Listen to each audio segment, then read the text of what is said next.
Te escuchamos. Vamos a compartir la presentación que tengo el día de hoy. ¿Sí lo logran ver? ¿Me confirman, por favor?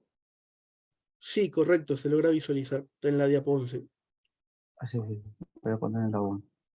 Bien, eh, en primer lugar, buenas noches con todos. Y en segundo lugar, pues agradecer a Piero y al grupo Lex Vita, ¿no? Por haberme permitido formar parte de este círculo de estudios, que más que un grupo de personas, creo que somos una familia que busca un bien común, que es el tema del fortalecimiento de nuestros conocimientos, tanto teóricos como prácticos, en el tema del derecho penal y procesal penal, ¿no? Yo he sido, gracias a Dios, uno de los admitidos en la última convocatoria que realizó este círculo de estudios, y bueno, orgulloso de estar aquí y poderlos compartir una información bastante valiosa que quizás para unos el tema de mecanismo de simplificación procesal puede ser algo nuevo, como por otro lado, para otros ya puede ser algo bastante común, que es el tema que voy a venir a tocar el día de hoy. Y bien, el tema de que vamos a tocar el día, como se lo mencionaba, es el tema de mecanismos de simplificación procesal. ¿No? Muchos se pensarán, muchos se estarán preguntando a qué nos referimos cuando hablamos de mecanismos de simplificación procesal. Básicamente lo puedo definir como aquellas herramientas, ¿no? Que van a servir a los operadores de justicia con la finalidad de obtener una respuesta más próxima, ¿no? Cuando hablamos de mecanismos de simplificación procesal, siempre hay que tener en cuenta y siempre hay que tener presente el tema del principio de celeridad procesal, porque básicamente va a haber celeridad en estos tipos de procesos. Pero antes de hablar del tema de fondo, yo creo que es necesario recordar lo que es el proceso penal en sí dentro de nuestro Código Procesal Penal. Bien, nuestro Código Procesal regula el tema del proceso penal común y también hay procesos especiales.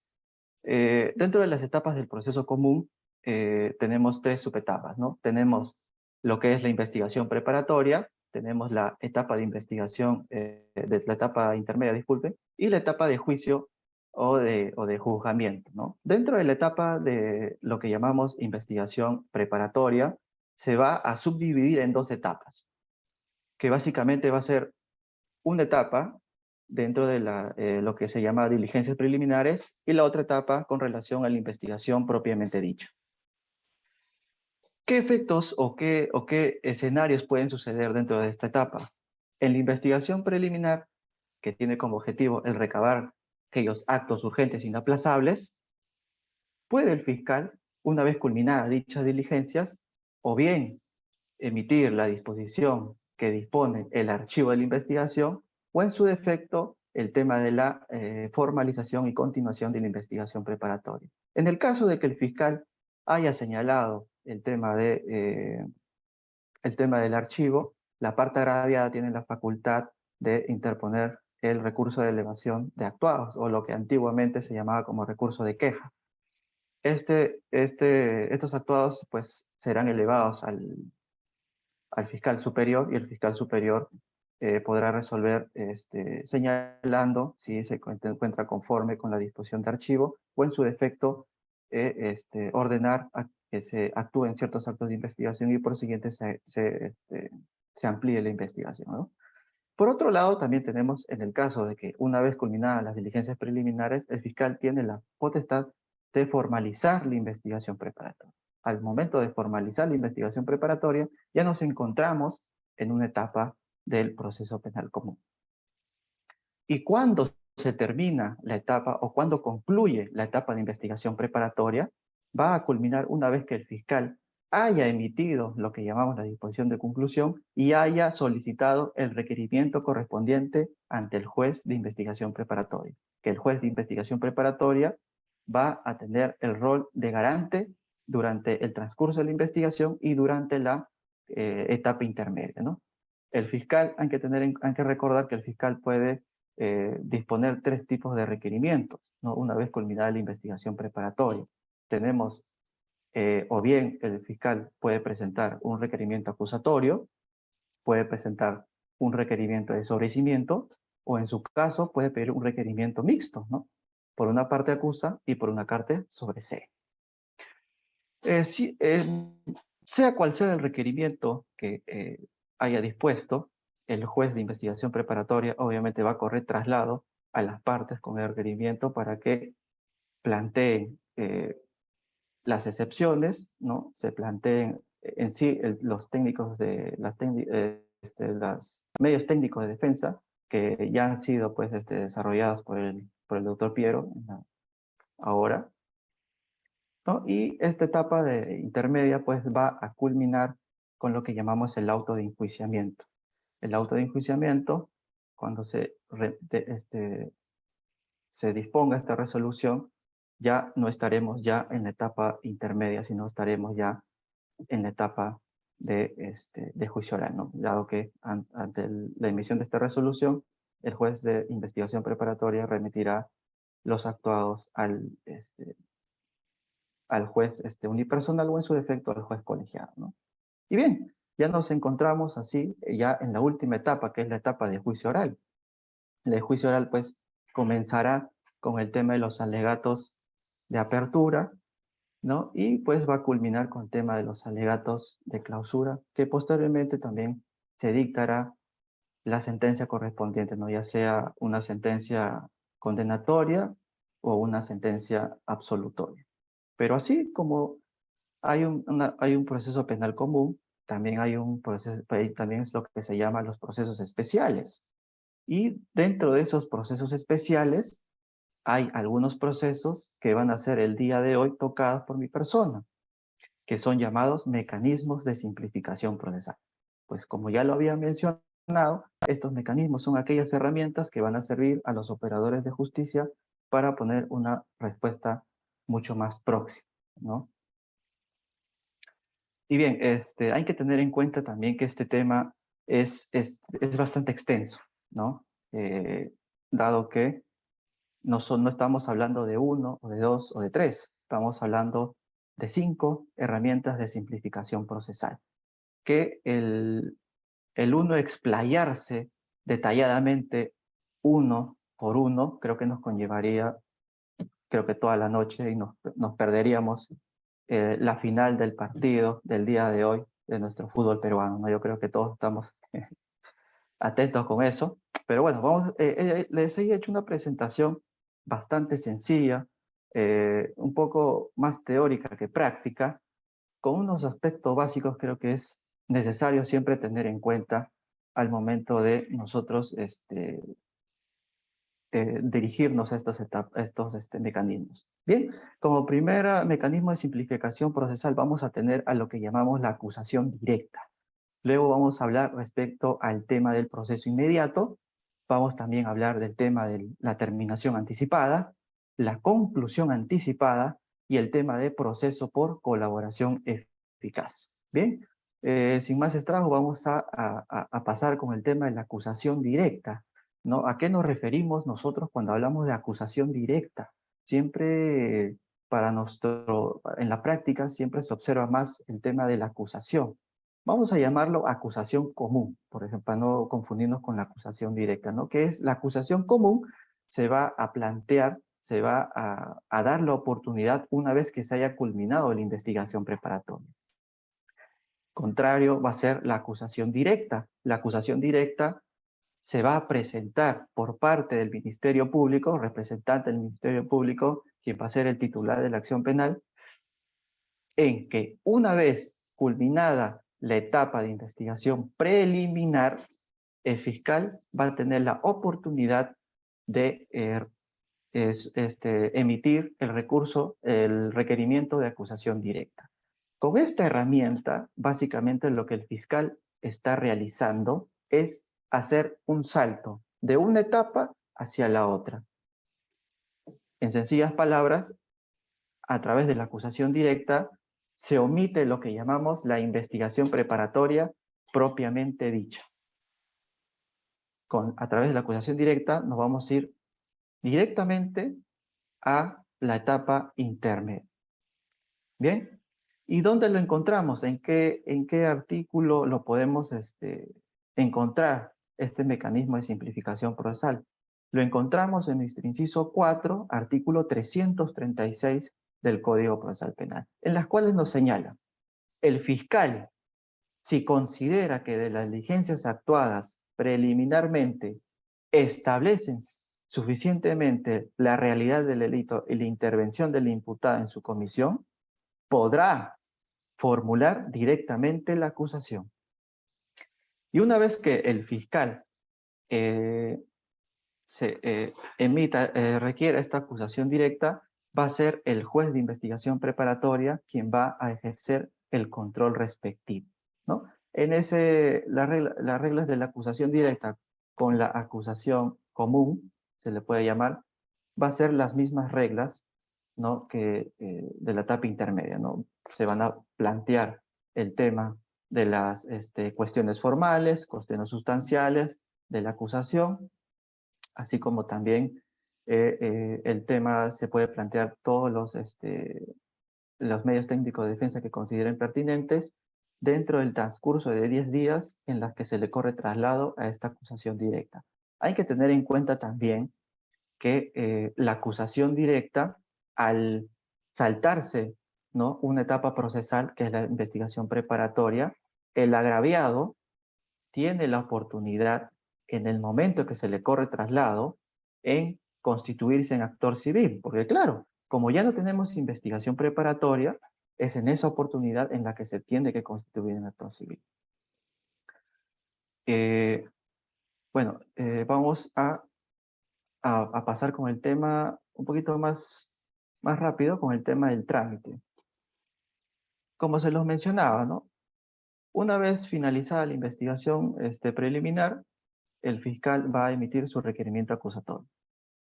Este requerimiento va a ser presentado ante el juez de investigación preparatoria, y el juez de investigación preparatoria va a correr traslado a las partes con relación a esta acusación, ¿no? Y las partes pues absolverán dentro del plazo de 10 días todas las excepciones, las constituciones en actor civil, ¿no? Se van a poder plantear las cuestiones formales, las cuestiones sustanciales, ¿no? Y una vez que se haya absolvido, el juez obviamente va a convocar a una audiencia o audiencias de control de acusación, en donde pues se va a tener como objetivo, porque la etapa intermedia tiene como objetivo el tema del saneamiento procesal, para que pueda haber un conducto regular y pase, ¿no?, a lo que es la etapa de investigación, la etapa de juicio oral.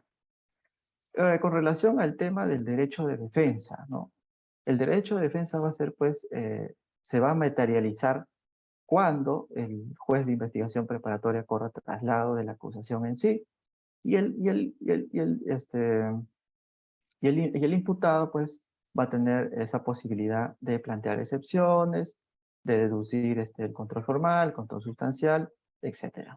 Mientras que la parte agraviada va a tener la oportunidad de constituirse en actor civil y, por consiguiente, solicitar, pues, la reparación civil que considere pertinente, ¿no?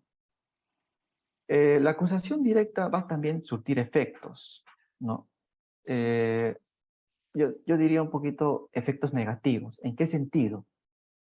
Cuando el fiscal va a realizar su requerimiento de acusación y en el supuesto de que el juez de garantías declare como o desapruebe la acusación directa, esta acusación va a quedar como ya archivada.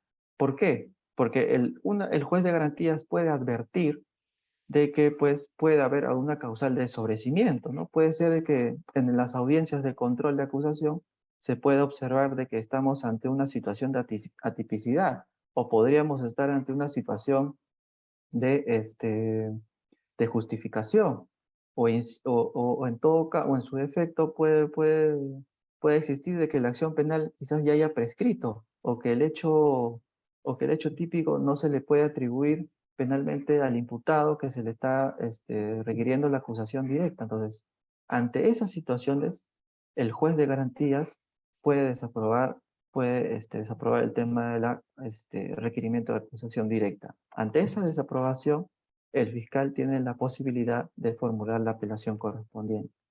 Pero si en su defecto el juez de garantías desaprueba esta acusación directa, el caso ya quedaría archivado, ¿no? Por las causales que puedan haber, el tema del sobreseimiento, por ejemplo, ¿no?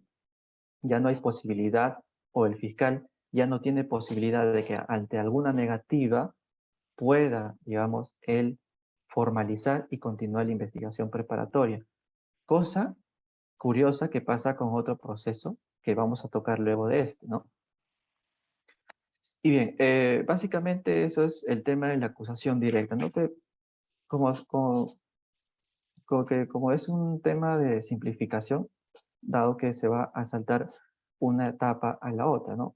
Porque claro, si una vez culminada, si yo siendo fiscal, culminada la investigación preliminar, yo me siento satisfecho de que yo he recolectado todos los elementos de convicción, ¿no?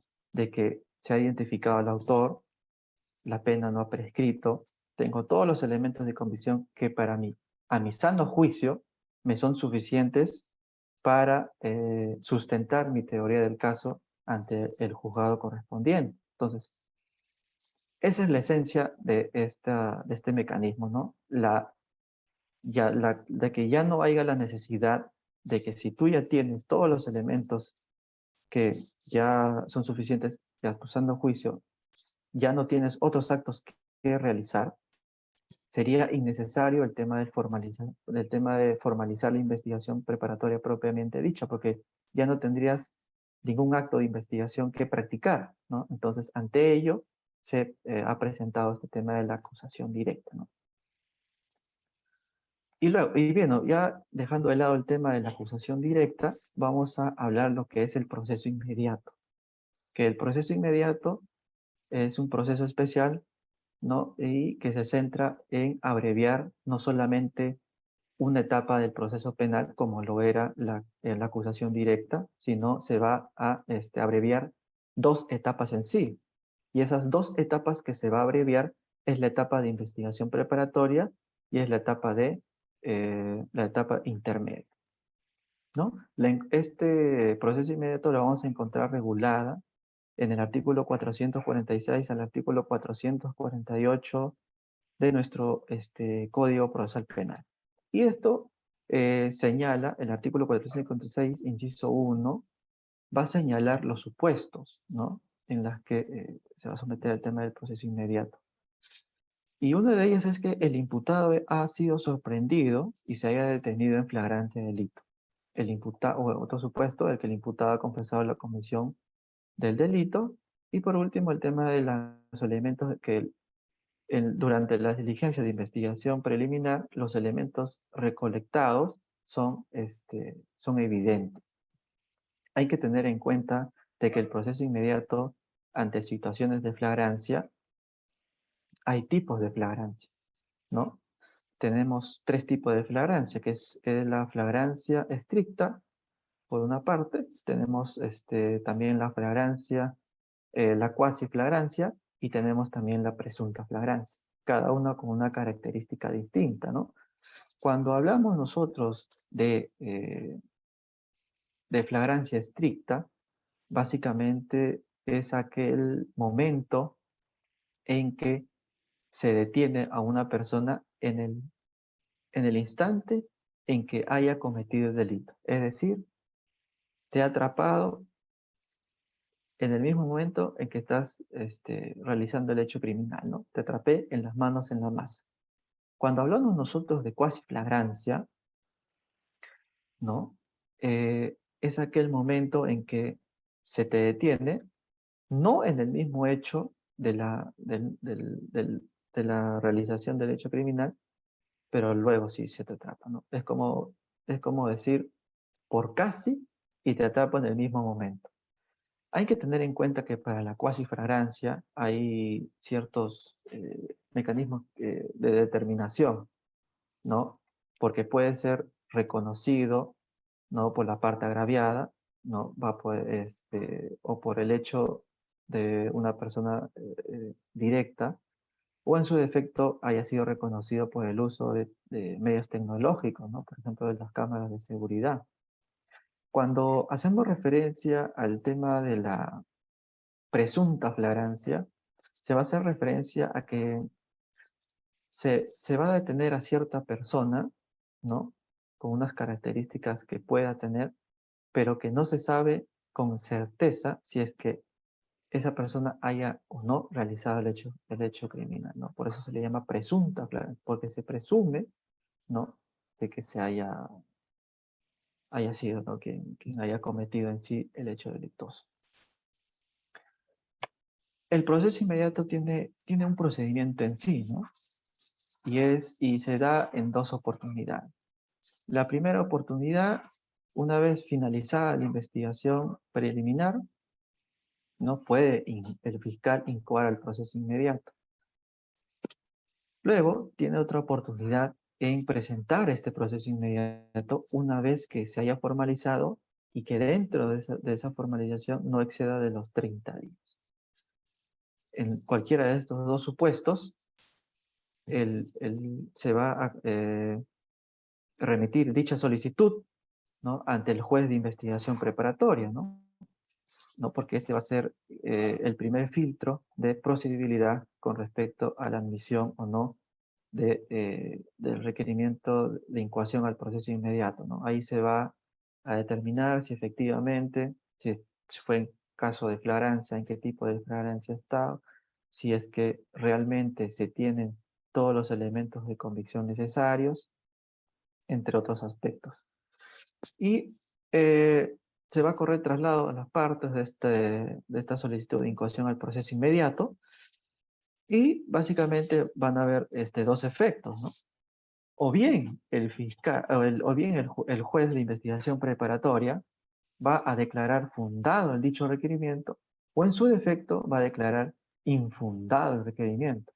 En el caso que se haya declarado fundado el requerimiento, el fiscal recién va a formular lo que es la acusación, ¿no? Y una vez que formule dicha acusación, ¿no? Estos van a ser remitidos directamente ante el juez penal, ¿no?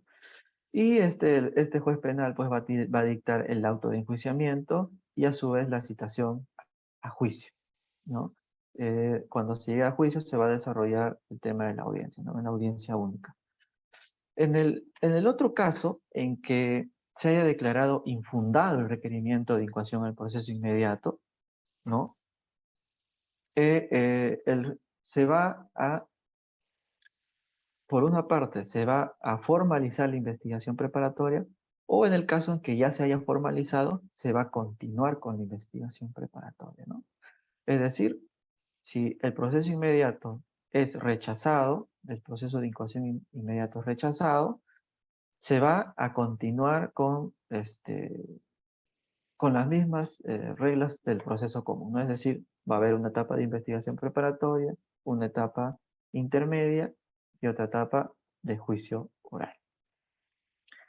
Hay que tener en cuenta, antes de pasar al siguiente mecanismo de simplificación procesal, de algunas diferencias que puede haber tanto cuando hablamos de acusación directa como cuando hablamos de proceso inmediato, porque hay algunas diferencias que pueden variar de una con la otra. Por ejemplo, en el tema de la acusación directa, la oportunidad que tiene el fiscal para poder presentar dicho requerimiento es una vez culminada la investigación preliminar, mientras que en el proceso inmediato tiene dos oportunidades.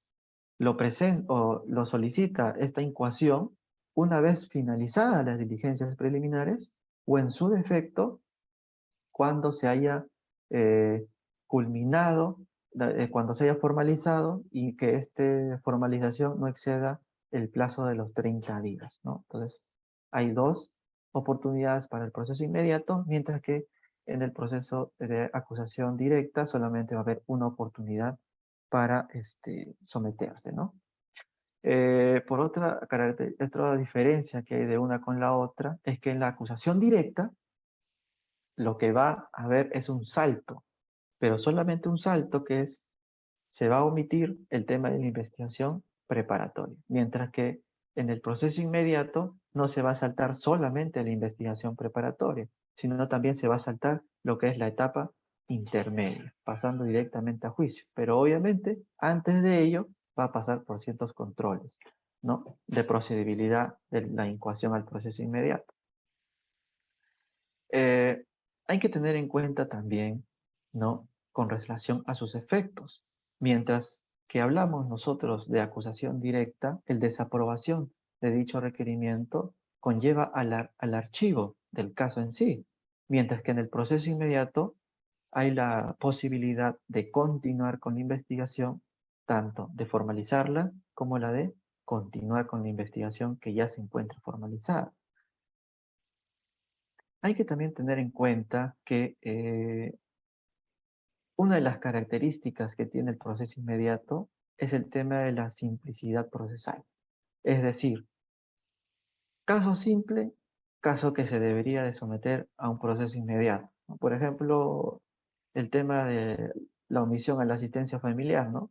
Se somete a un proceso inmediato, ¿no? Porque no hay muchas actuaciones probatorias que actuar, ¿no? También tenemos el tema de la conducción en estado de ebriedad, pero también puede haber otros delitos que se pueden someter al tema del proceso inmediato, siempre y cuando se cumplan con los presupuestos, ¿no? Que es el tema de simplicidad procesal, que es también el tema de la gravedad, ¿no? Es decir, que no haya ausencia de complejidad, mejor dicho, ¿no?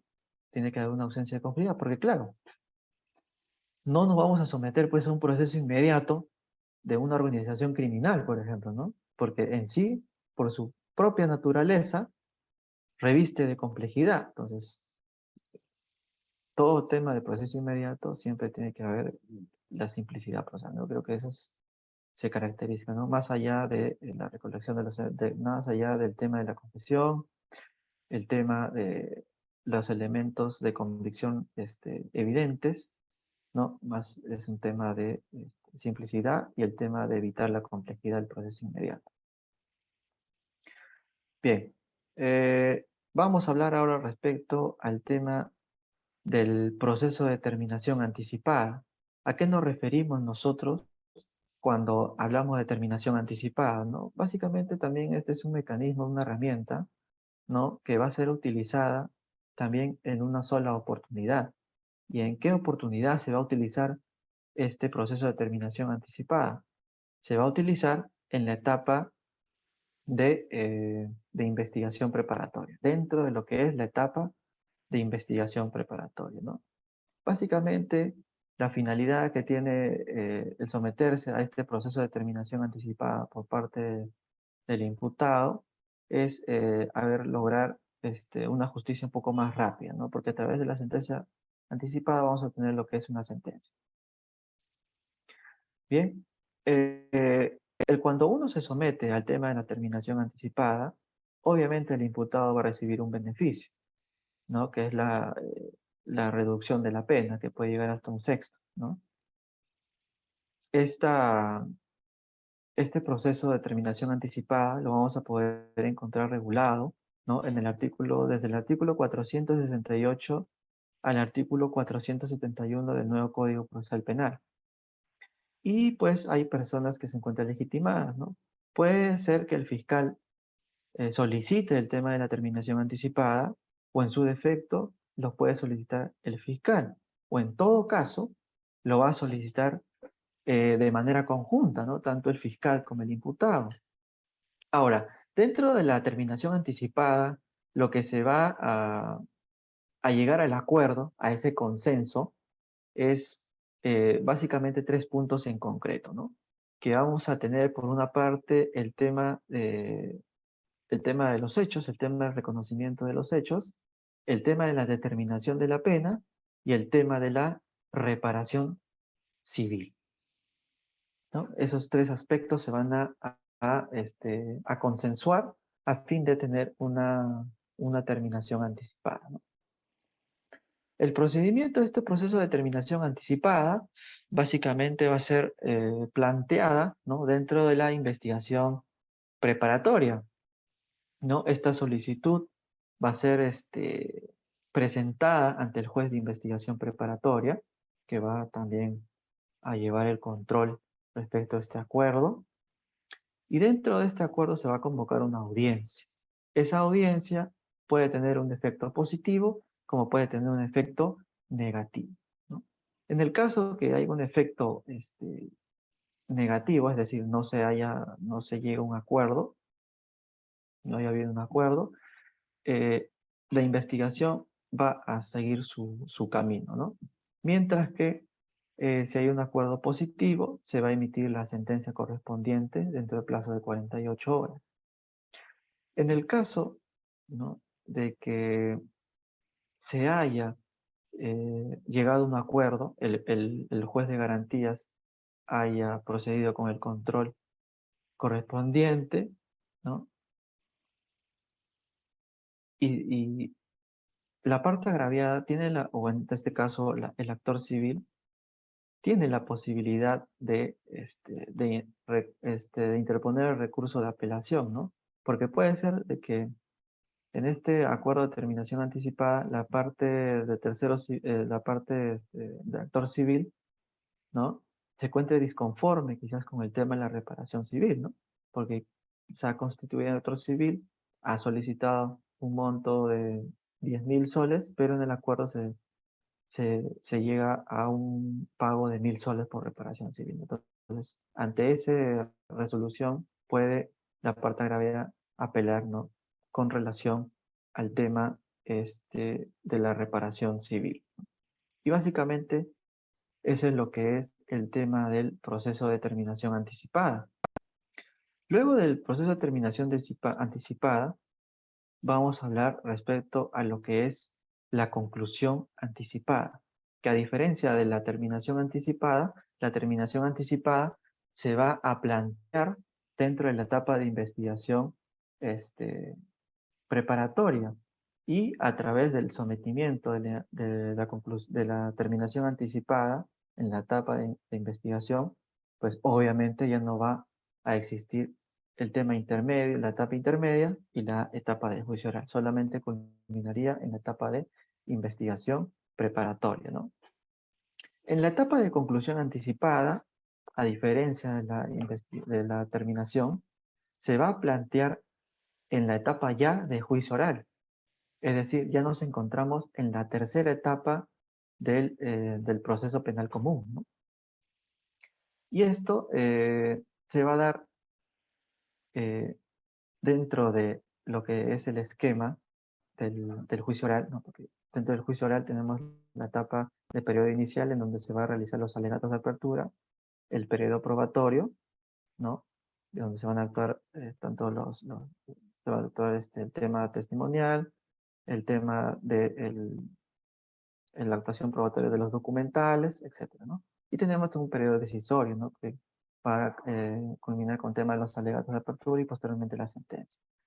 Pero la oportunidad en que se va a plantear el tema de la conclusión anticipada va a ser en, en el periodo inicial. Es decir, una vez que se haya realizado los alegatos de apertura por parte de los sujetos procesales, el juez, en este caso el juez penal, va a, a preguntar, ¿no?, si es que se somete al tema de la conclusión anticipada antes de pasar ya a la etapa a la etapa probatoria en sí, ¿no? Si la parte imputada se somete a esta conclusión, ¿no? Va a haber también el control, ¿no? Se va a llevar el control ¿cómo se llama? Tanto de la pena como el tema de la reparación civil. Se va a discutir esos temas cuando se somete, pues, el tema de la conclusión anticipada, ¿no?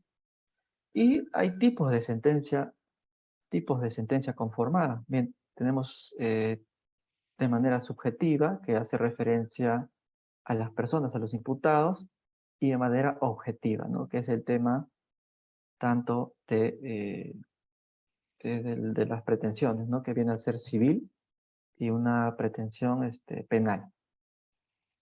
Cuando hablamos de tipo de sentencia conformada y no subjetiva, también hay una subdivisión de total o parcial. Es decir, dentro de la conclusión anticipada puede haber total, hablamos de total, cuando todos los imputados, todos los procesados se someten a lo que es la conclusión anticipada. Cuando hablamos de tipo de sentencia conformada subjetiva de manera parcial, nos vamos a referir a aquel sometimiento de ciertas personas a la conclusión anticipada. Cuando hablamos de tipo de sentencia conformada de manera objetiva, absoluta, es cuando el imputado va a reconocer tanto la pena como la reparación civil. Contrario sería el tema de la limitada, es decir, el imputado puede que reconozca el ámbito penal, la responsabilidad penal, pero no el tema de la reparación civil. En ese supuesto, que haya el tema del tipo de sentencia objetivo, absoluto, y que reconozca el tema de la responsabilidad penal, y no se acepta el tema de la reparación civil, el, se va a pasar, se va a debatir, o en todo su defecto se va a continuar, mejor dicho, se va a continuar con la etapa de juicio oral, pero solamente se va a discutir el tema de la reparación civil, es decir, la responsabilidad civil, y ya no se discutiría lo que es el tema de la responsabilidad penal en sí, ¿no? Hay que tener en cuenta también que cuando hablamos de terminación anticipada, eh, cualquier delito puede, o cuando se encuentra en cualquier delito puede ser sometido al tema de la terminación anticipada, ¿no? Mientras que en la conclusión anticipada hay ciertas restricciones, ¿no? Por ejemplo, en el caso de feminicidio no se podría someterse a una conclusión anticipada. En el caso de delitos contra la humanidad tampoco se podría someter a un tema de conclusión anticipada, ¿no? Entonces, que entre la una con la otra hay ciertas limitaciones, mientras que en la terminación anticipada vamos a tener eh, la reducción de la pena hasta por un sexto. En la conclusión anticipada vamos a tener hasta un séptimo de la reducción de la pena, ¿no? Si es que la parte imputada se somete a dicho mecanismo de simplificación procesal. Y bien, vamos a hablar por último, ya como para finalizar, el tema bastante controvertido, que es el tema del proceso por colaboración eficaz, ¿no? Que básicamente va a ser eh, aquel panorama en la que una persona que está investigada o no, o en su defecto esté ya sentenciada, solicita, ¿no? Que se le otorgue ciertos beneficios premiales, ¿no? ¿Esto con qué finalidad? De que esta persona quien solicita va a hacer, eh, proporcionar, va a suministrar, mejor dicho, cierta documentación o información que es útil para el esclarecimiento de alguna investigación que esté realizando el representante del Ministerio Público, ¿no? Básicamente, el proceso por colaboración eficaz lo vamos a ver contra investigaciones contra la criminalidad organizada, ¿no? Y básicamente vamos a verlo regulado en nuestro Código Procesal desde el artículo 472 al artículo 481. Y básicamente vamos a hablar de tres puntos en sí, ¿no?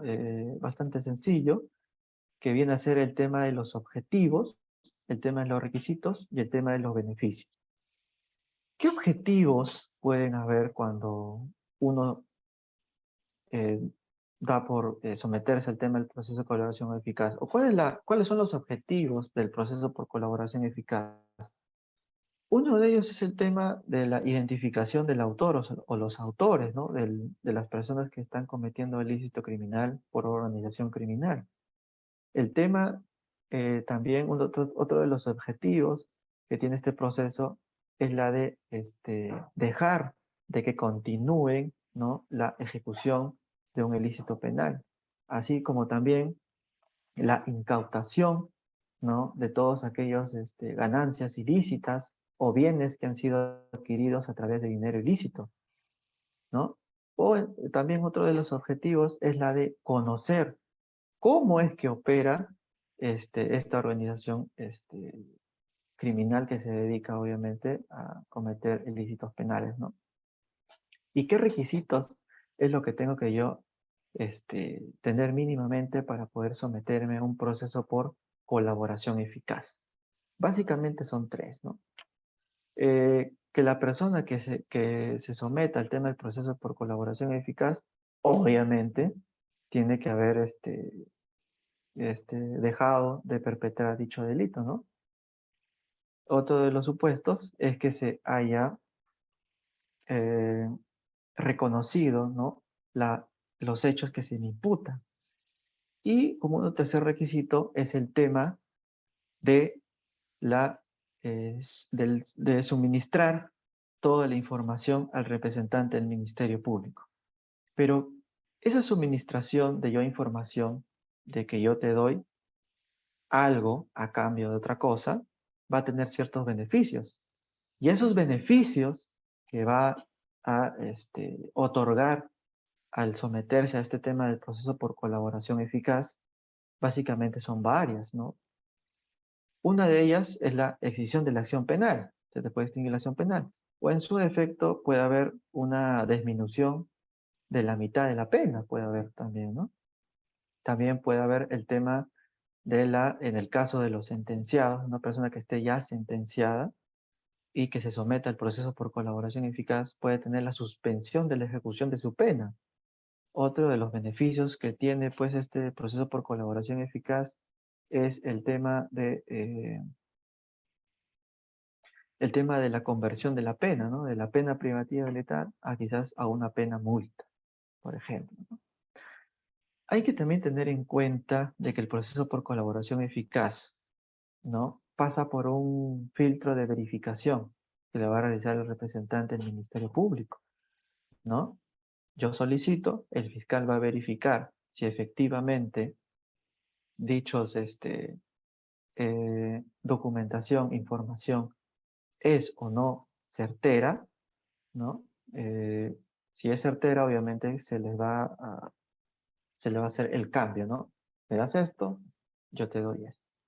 Pero si en el caso de que dicha corroboración de información no sea pues la certera, obviamente no se va a llegar a ningún acuerdo.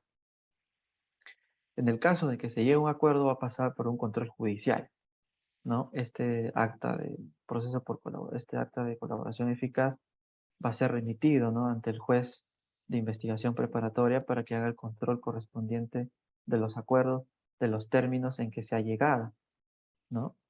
Y pues va a haber una audiencia, se va a convocar una audiencia y en dicha audiencia el fiscal, el juez de investigación preparatoria va a determinar si efectivamente se aprueba o no se aprueba el tema de la colaboración eficaz, ¿no?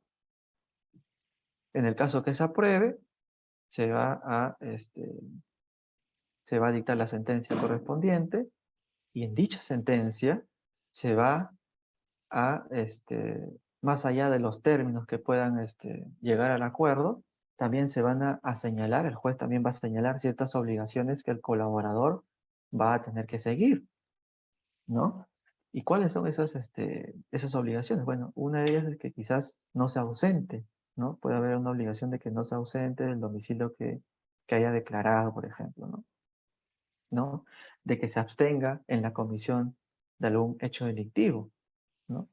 ¿Y qué es lo que conlleva el tema de el incumplimiento de estas obligaciones que ya han sido pues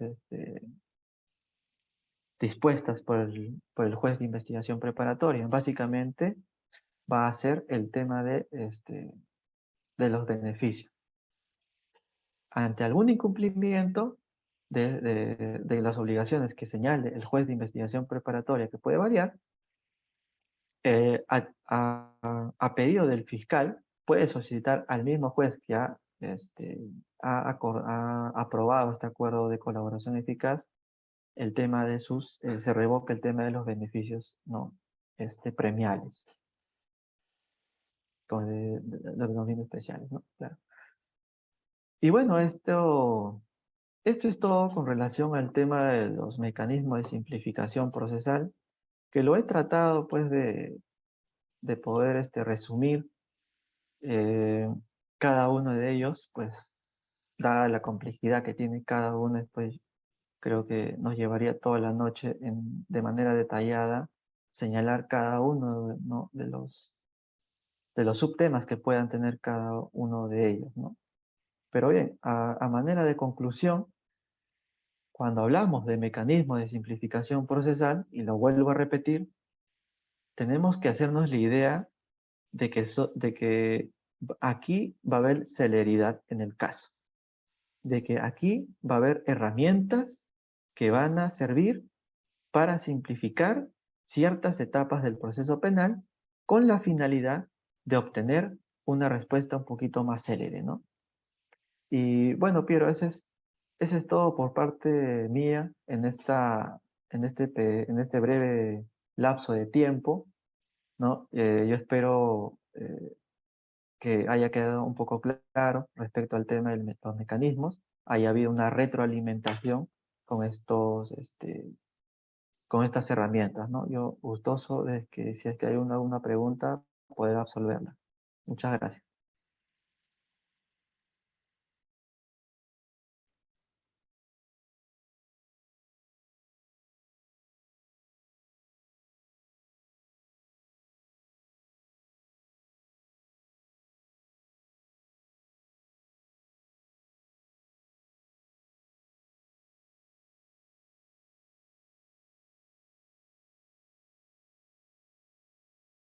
Piero, ¿sí me escucha?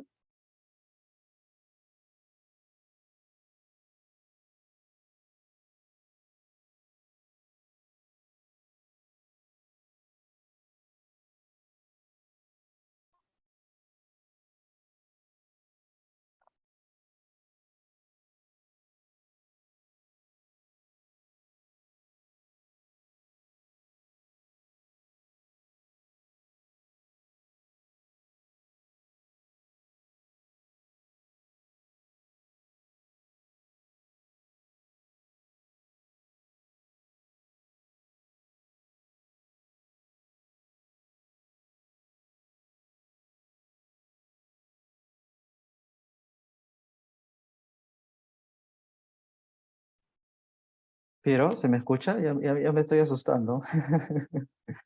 A ver si alguien me confirma que se está escuchando el audio. ¿No me está escuchando el audio? Sí, compañero, sí te escuchamos. Ah, ya, estaba preocupado, ya que estoy hablando acá. Sí, de repente Piero tiene algún inconveniente. Espera un momento, por favor. Ah, ya. Sí, disculpe, había tenido un problema con la red. Ya chicos, me parece que ya el compañero Freddy ha culminado con la exposición, así que bueno, agradecerle por la exposición, pero antes de ello vamos a pasar una ronda de preguntas para ver si es que los compañeros tienen alguna interrogante, pueden formularla por medio del chat o pueden levantar la mano para hacerles el uso de la palabra. A ver, el usuario autónoma.p señala, doctor, buenas noches, ¿podría decirme en qué circunstancias no es factible aplicar estas medidas de simplificación? Bueno, va a depender de qué tipo de mecanismos es la que se va a usar, ¿no?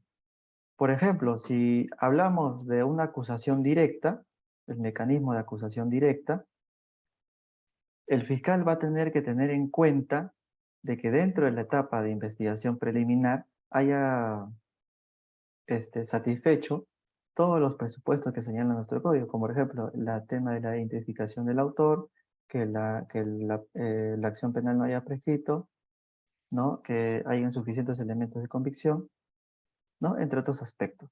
Si yo como fiscal reúno todos aquellos requisitos y yo sé de que ya no hay más actos de investigación que realizar, porque ya no hay más actos, ya realicé todos, ya tengo todos, Entonces, ante esa situación, tengo que, en ese caso, pues, utilizaría lo que es la acusación directa. Bueno, ese sería uno de los 5, ¿no? En el caso de que ya tengo todos reunidos los elementos de convicción, ya no tengo ningún acto de investigación que recolectar, por lo tanto, pues puedo ir directamente por la acusación, ¿no? Por la acusación directa, para ya hacer un trámite necesario de la investigación preparatoria, ¿no? Porque prácticamente con la acusación directa me estoy saltando una etapa, ¿no? Que es la investigación preparatoria. Muy bien, muchas gracias Freddy por la respuesta. A ver, vamos, si es que alguna persona más desea formular un interrogante, puede realizarlo por medio del chat o pueden levantar la mano para poder oralizar su interrogante. Bien, vamos a esperar unos segundos a ver si es que alguien más desea preguntar. Caso contrario, estaríamos concluyendo con la disertación del compañero Freddy.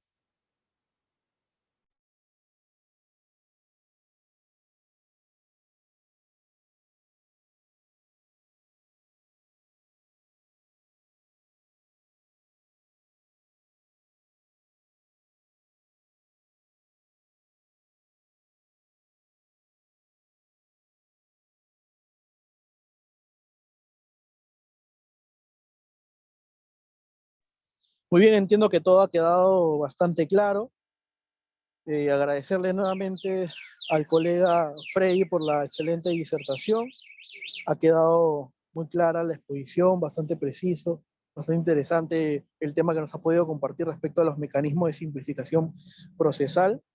En ese sentido, en nombre del Círculo de Estudios de Litigación Lexes Vita, hacerle extensivo el agradecimiento y felicitarlo por la excelente disertación que nos ha podido brindar el día de hoy. Sería todo entonces, estimados amigos, por el día de hoy. Muchísimas gracias, que tengan unas buenas noches y nos vemos la próxima semana. Un fuerte abrazo a cada uno, que sigan pasándola bien. Un abrazo, hasta la próxima, hasta el próximo sábado. Nos vemos, autores. Y viva Alianza.